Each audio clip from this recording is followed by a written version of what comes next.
Hello everyone, আসসালামু আলাইকুম। আমি সাইদা ফারজানা আছি। আজকের নতুন একটি ব্লগ ভিডিও নিয়ে আমি রেগুলার চেষ্টা করি আপনাদের সাথে একটা ভিডিও শেয়ার করার জন্য, কিন্তু সেটা হয় না। আমি 2 দিন পর কিংবা 1 দিন পর পর ভিডিও আপলোড করি। তো আপনারা যারা আমাকে পছন্দ করেন, যারা ভালোবাসেন, তাদেরকে অনেক অনেক ধন্যবাদ জানাই আমার পাশে থাকার জন্য। আর যারা নতুন চ্যানেলে, তারা সবাই আমার চ্যানেলটা সাবস্ক্রাইব করে পাশে থাকবেন।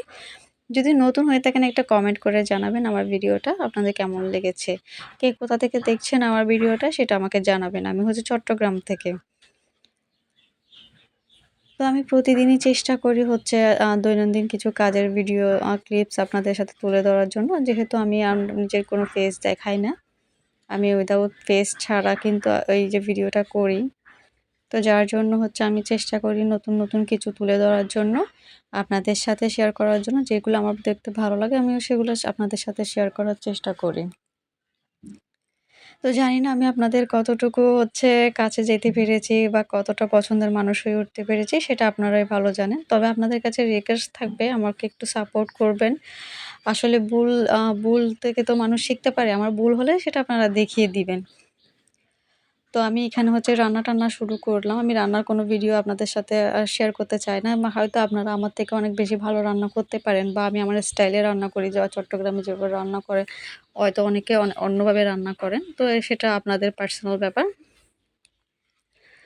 আমি আজকে রান্না করেছি চিংড়ি মাছ দিয়ে আম, যেটা আমার কাছে খুবই স্পেশাল লাগে। আমি কাঁচা আম দিয়ে কিন্তু চিংড়ি মাছটা রান্না করতে অনেক বেশি পছন্দ করি। সেটা আমি যখন আমের সিজন থাকে, কাঁচা আমের সিজন থাকে, তখন আমি রান্না করার চেষ্টা করি। এটা আমার কাছে অনেক বেশি ভালো লাগে। টক ঝাল অনেক বেশি খেতে মজাও হয়। আপনারা চাইলেও ট্রাই করতে পারেন।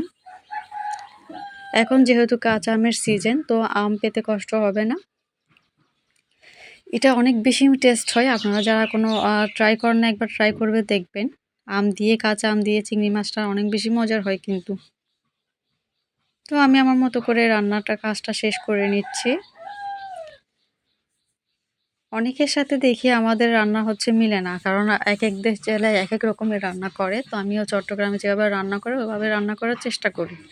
রান্নাটা আপনাদের সাথে তুলেও ধরি। আজকে ঢেঁড়স ভাজি করছি। ঢেঁড়সটা চিংড়ি মাছ দিয়ে রান্না করছি। এটা এভাবে রান্না করলেও কিন্তু অনেক মজার হয়। তো যাক, অনেক বেশি কথা বলে ফেলছি। আপনাদের সাথে কাজের ফাঁকে ফাঁকে আমি কিছু কথাও শেয়ার করি আমার। আপনারা যারা আমার চ্যানেলে নতুন, সবাই আমার ভিডিওটা লাইক দিয়ে কন্টিনিউ করবেন। আর এগুলো বিচি, কি যেন একটা শিমের বিচির মতো আর কি। এগুলো খেতে অনেক বেশি মজা, তবে ছিলতে একটু বেশি কষ্ট হয়। এগুলো ছিলতে একটু অনেক বেশি সময় লাগে।